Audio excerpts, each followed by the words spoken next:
Can you force a man to give up the woman he loves and marry someone he doesn't even know? In 1958 Hollywood, they did just that.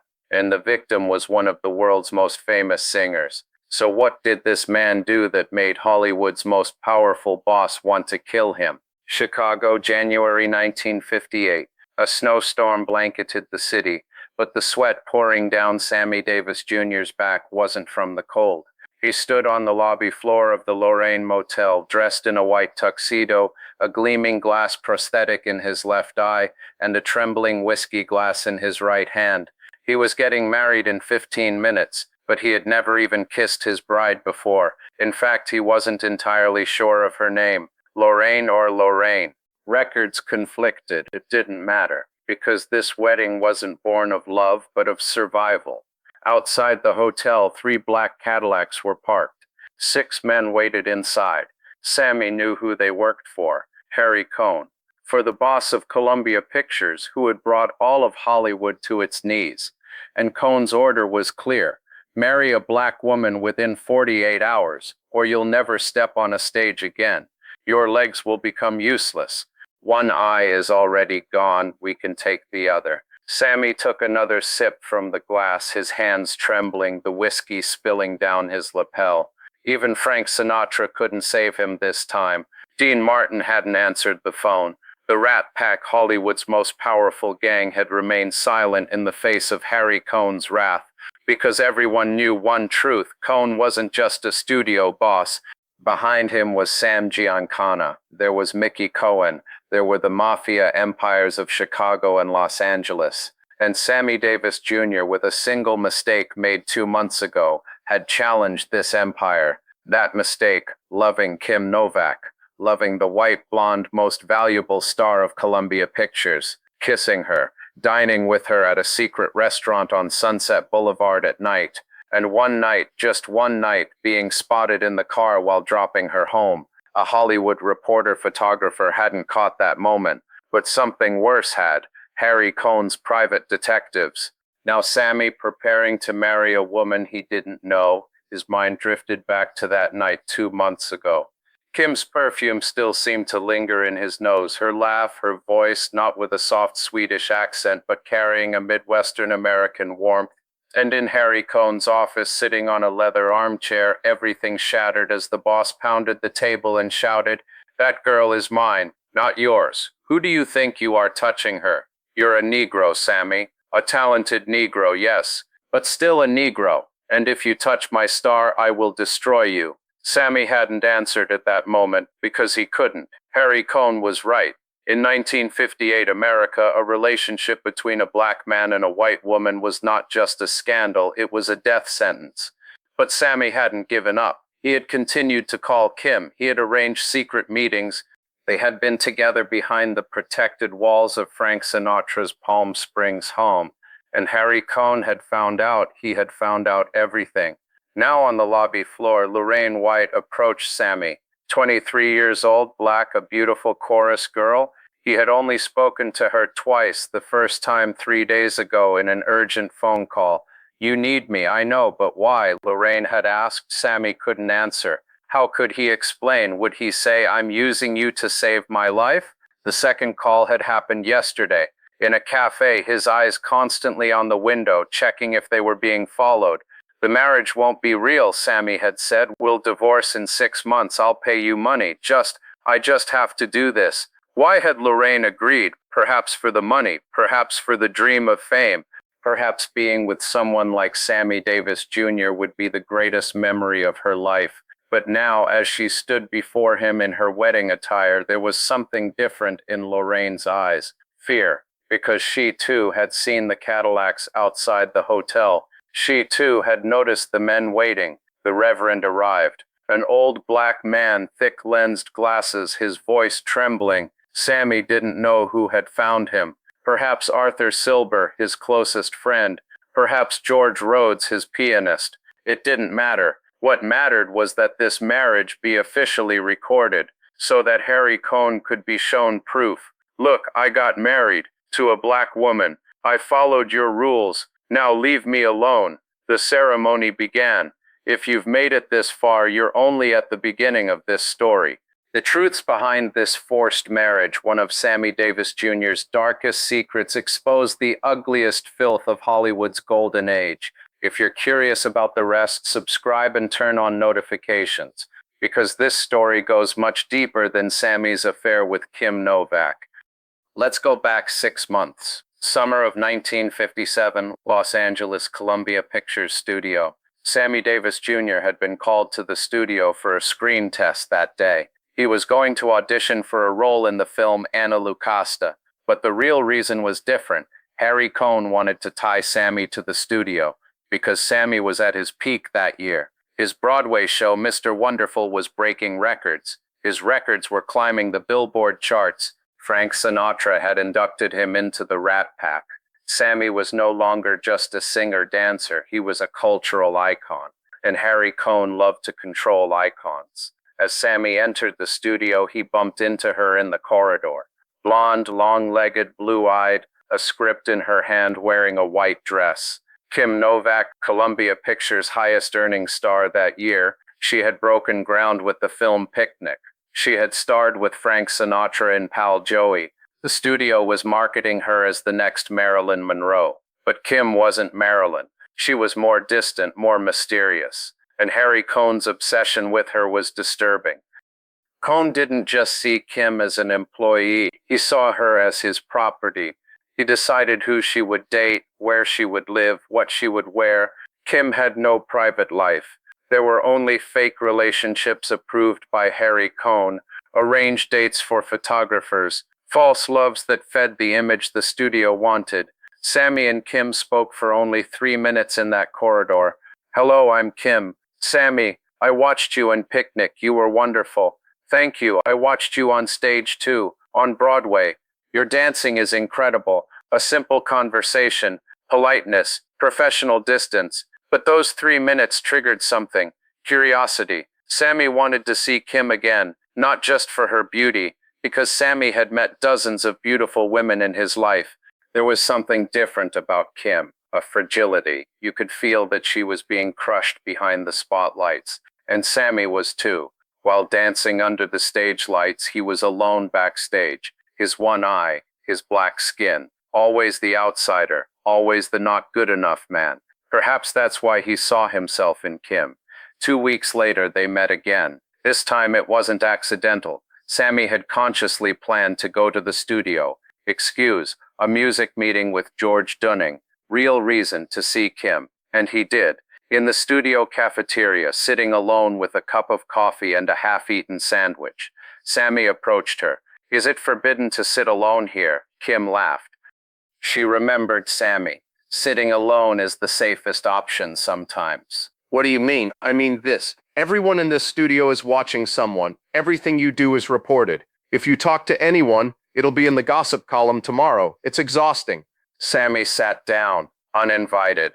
But Kim didn't object. And that day, over that lunch, they talked. They really talked. Kim talked about her childhood in Iowa. Small town, factory worker father, violence at home. Her escape to Hollywood, traveling alone by bus. Harry Cohn finding her, discovering her while modeling, signing a contract. "And now here I am," Kim said. "I'm famous. Everyone wants me. But nothing is mine, not even my name. You know, my real name is Marilyn Novak. Harry changed it because he thought I'd be confused with Marilyn Monroe." He found Kim more exotic, ridiculous. Sammy understood. Because his name had also been changed. His birth certificate said Samuel George Davis Jr., but his stage name had become Sammy. Cuter, more accessible, less threatening. Both lived in identities created by others. Something began that afternoon. Friendship or attraction. Sammy wasn't even sure at the time, but a week later, Kim called him from her private number. "Are you free tomorrow night? Let's have dinner." But somewhere inconspicuous, Sammy's heart raced. This was an invitation, but a dangerous invitation, because in Los Angeles in 1957, a black man and a white woman dining together was not just a social rule violation, it was an invitation to physical danger. "I'm sure," Sammy said. "Where?" "I'll arrange it. I'll pick you up." Kim arrived the next night. A black Mercedes, driverless. She was at the wheel herself. Sammy got in. Kim wore sunglasses, her hair covered with a scarf. She was hiding. Where are we going? Sammy asked. Somewhere safe. The place they went was a secret Italian restaurant in the Hollywood Hills, Mama Leone's. The owner, a former mafia accountant now retired, lived a quiet life. The restaurant was not open to the public. Only those in the know could make reservations. Kim knew, because she had been here before, with other men. Sammy didn't ask questions. When they entered, only 2 tables were occupied. An old couple in the corner, 2 men in hats in the other corner. No one looked at them. That was the rule. What you see here doesn't leave here. Kim and Sammy ate. Stuffed grape leaves, calamari, tiramisu, red wine. Their conversation lasted for hours. Kim talked about the psychological pressure Harry Cohn exerted on her, how he called her to the studio every day, kept her in his office for hours, talked about topics unrelated to her films. Does he love me? No, he loves to control me. He loves to make my decisions. Sometimes I feel like a puppet. Sammy also opened up. Being in the Rat Pack, performing alongside Frank Sinatra looked great. But the truth was, Frank and Dean could stay in the same hotel every night. Sammy couldn't, because luxury hotels in Las Vegas did not accept black guests in night. Sammy would perform, get applause, then go to the black neighborhood on the west side and stay in cheap motels there. And none of them care, Sammy said. Frank sympathizes, but he can't change it. Dean makes jokes as if it's funny. Joey Bishop stays silent, and I just smile and keep going, because I know the alternatives. Either you accept this or you become nothing. Kim placed her hand on Sammy's hand, on the table, openly, and at that moment the old couple looked from the corner, just for a second. Then they turned their heads. But the message was clear. You are in danger. Sammy didn't pull his hand away. Neither did Kim. And that night, as they left the restaurant in the Mercedes, Kim kissed him on the lips, a long, deep kiss. Sammy was surprised, but he responded, and that kiss changed everything, because it was no longer just friendship. It was love, forbidden, impossible, deadly love. The next 3 months were the happiest and most paranoid period of Sammy's life. His secret meetings with Kim took place 2 or 3 times a week, sometimes at Frank Sinatra's Palm Springs home. Frank had given them permission to enter through the back door. Whatever you do, don't be seen, Frank had said. If Harry Cohn sees you together, he'll destroy both of you. Sometimes on deserted Malibu beaches, midnight walks on the sand illuminated by car headlights. Kim would sing with a bad voice, but Sammy would laugh. Sometimes they would just sit without talking, hand in hand, silently. But with every meeting there was a fear. Were they being followed? Were they being photographed? Sammy had started constantly checking his mirror to see if there were other cars behind his. In restaurants to see who was watching. Paranoia or a real threat? Both, because Harry Cohn was indeed having them followed. Sammy learned this thanks to Arthur Silber. Arthur had been Sammy's friend since childhood. They had danced together, suffered together. Arthur called Sammy one night. You need to talk to someone. It's important. Tomorrow at Ciro's. The next night, Sammy went to Ciro's nightclub. A man was waiting backstage, in his 40s, suited, smoking a cigarette. His name was Frank Garfield. Private detective. Mr. Davis, I'm here to warn you, Garfield said. Harry Cohn hired me. I've been watching you. For 6 weeks, I'm recording everywhere you go, who you meet, what you do. Sammy froze. Why are you telling me? Because this business is dirty, Garfield said. I do dirty work, it's true. I follow cheating husbands, catch insurance fraudsters. But following a black man for being seen with a white woman? This is no longer detective work. This is a hunt, Garfield continued. Harry Cohn's instruction was clear. Photograph Sammy and Kim together, gather evidence. Then Cohn would show it to Kim and threaten her. Either you stay away from Sammy, or your career is over. You'll be fired from the studio. You'll never find work in Hollywood again. As for Sammy, Cohn's plan was darker. The boss talked to some people from Chicago. He talked about inflicting physical harm on Mr. Davis, breaking legs, maybe more. Is he going to kill me? Sammy asked, his voice trembling. No, Garfield said. Killing you would draw too much attention. They'd arrest us, put us in jail. Kim rested her head on Sammy's shoulder. Then let's run away to Europe. France accepts our marriage. We'll live in Paris. And what will we do? You can't make films there. You have a Hollywood contract. I can't perform on stage. My job is here. In 3 months we'll be penniless. It was realism, brutal realism. Their love was impossible, not just because of social pressure, but because of physical danger. They parted that night. A final kiss, a final hug. Kim got into her car and left. Sammy remained on the hill, looking at the lights, and at that moment he made his decision. He would stay away from Kim, but he would not bow to Harry Cohn. He would find a way. He didn't know how, but he wouldn't give up. 2 weeks later, the phone rang. Harry Cohn's secretary. Mr. Cohn is calling you to his office tomorrow at 3 o'clock. Sammy knew what that meant. Showdown time. The next day he went to Columbia Pictures. He passed through the security gate. He went up to the second floor. Harry Cohn's office, in the corner, with large windows overlooking Los Angeles. He sat in the secretary's waiting room for 3 minutes. Then the door opened. Come in, Mr. Davis. Harry Cohn was sitting behind his desk. In his 60s, bald, wearing glasses, his hands holding a thick cigar. There were 2 other men with him. One was the studio lawyer. The other Sammy didn't recognize, but his suit and dull gaze betrayed security, meaning mafia connection. Sit down, Sammy, Cohn said with a false warmth in his voice. Sammy sat down. Do you know why you're here? Cohn asked. No, sir. Don't lie. I don't have time for your lies. Kim Novak.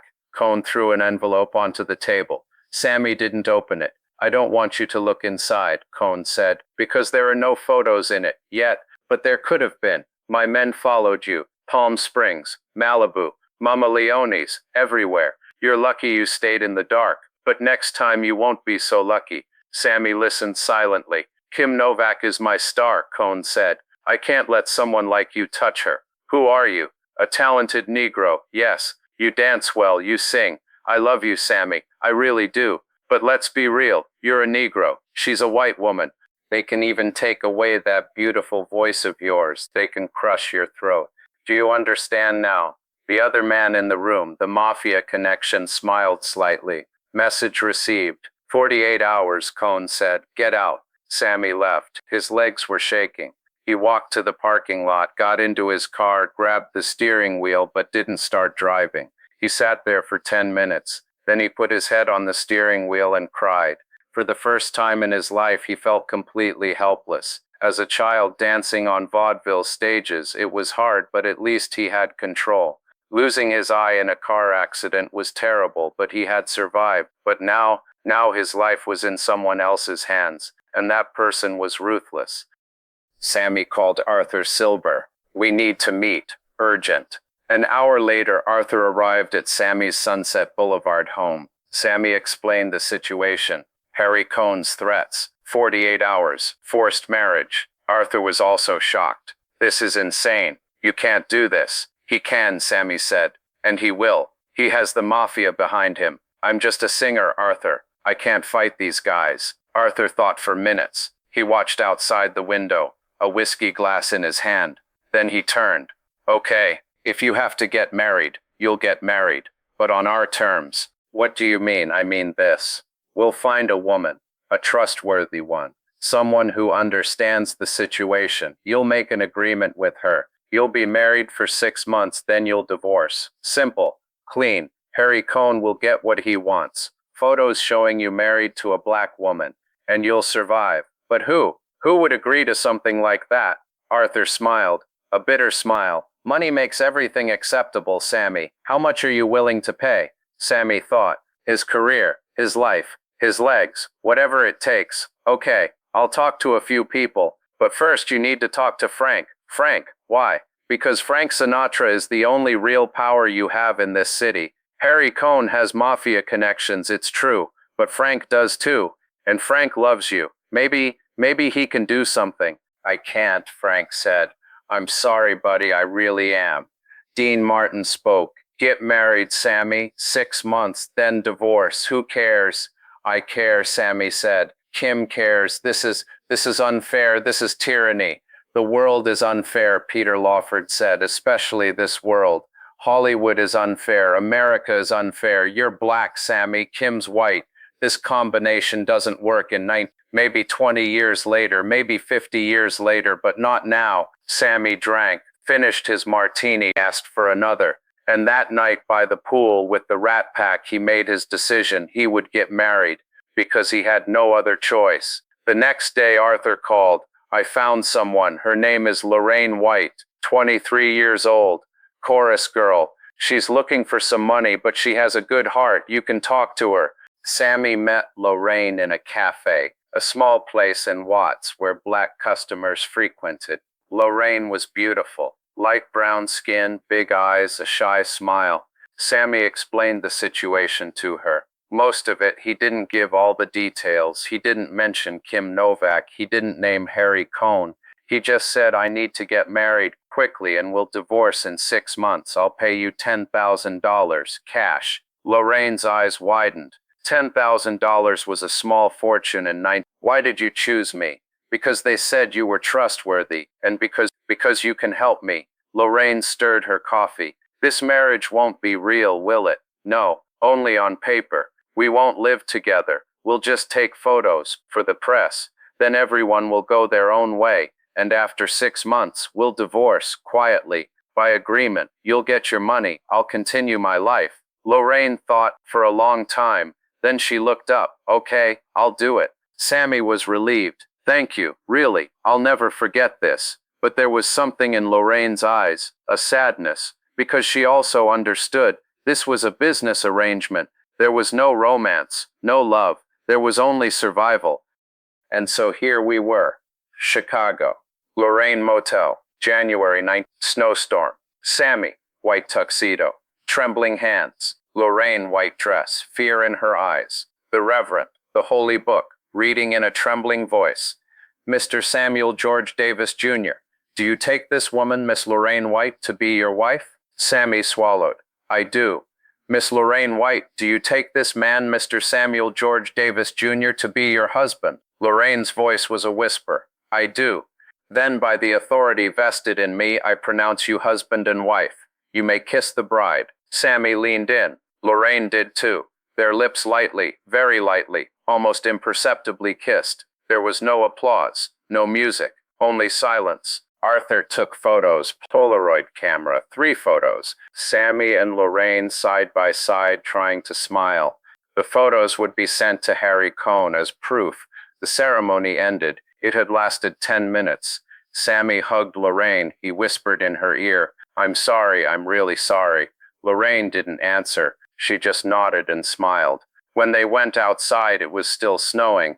The 3 black Cadillacs were still there, but the men had stayed in the cars. They had received the message. The job was done. Sammy was married. He had followed Harry Cohn's rules. Sammy and Lorain got into separate cars. Sammy's car would go to the airport, back to Los Angeles. Lorain's car to her home in Watts. They parted, as married, but as strangers. 6 months passed faster than expected.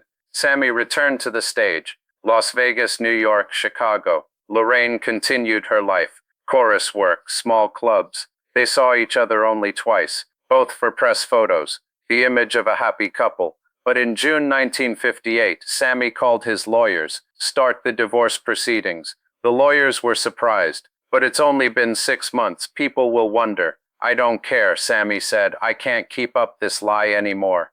The divorce happened quietly. A statement was released to the press. Amicable separation due to irreconcilable differences. No one asked questions, because everyone knew the truth. Hollywood always knew the truth. Lorain received her $10,000. Sammy sent her a thank you letter, handwritten. You saved me. I will never forget this. Lorain didn't answer, but she kept the letter for the rest of her life. And years later, in a rare interview, she said, Sammy was a good man. He was born at the wrong time. We all were. And what about Kim Novak? What happened to her? Harry Cohn continued to control Kim.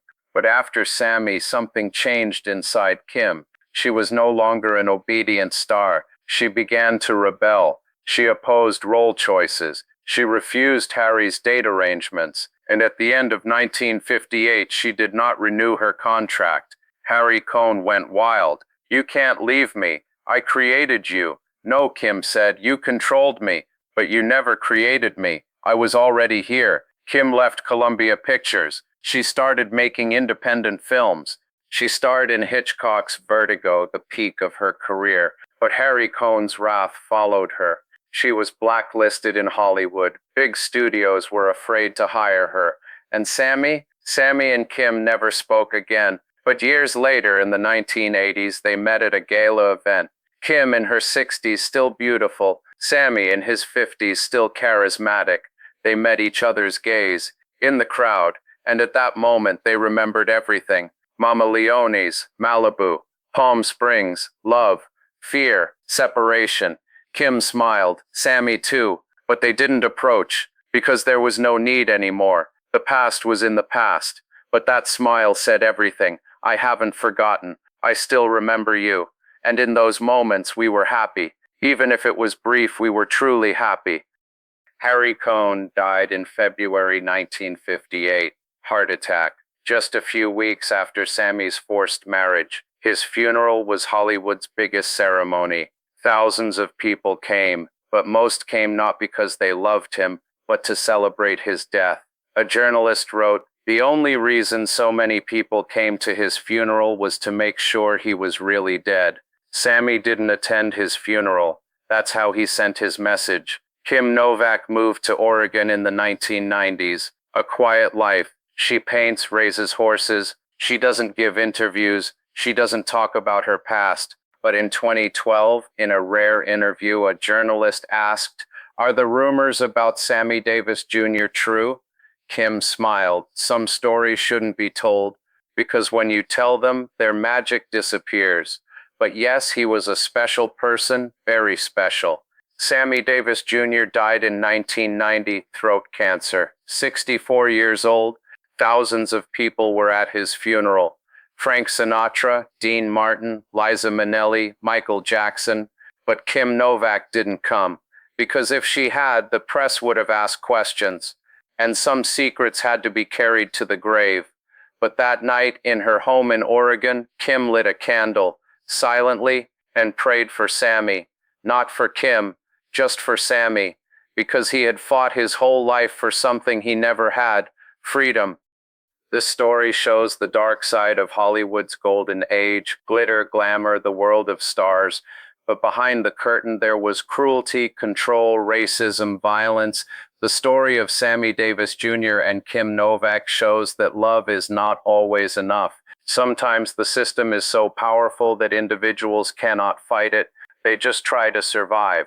But this story also offers hope, because Sammy survived, Kim survived. They were crushed, but not broken, and years later they lived on their own terms. Today, in the 2020s, interracial relationships are normal. No one experiences what Sammy and Kim experienced, but let's not forget, this normalcy was won with their pain. Every true love story is a battle for someone. Sammy and Kim fought, they lost, but their loss was our gain. If you like this story, subscribe, because Hollywood has dozens more dark secrets, and I will tell you all of them, one by one, without hiding anything.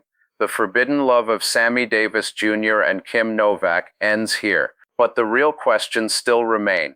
Who else was crushed? What other loves were destroyed? What other stars were silenced?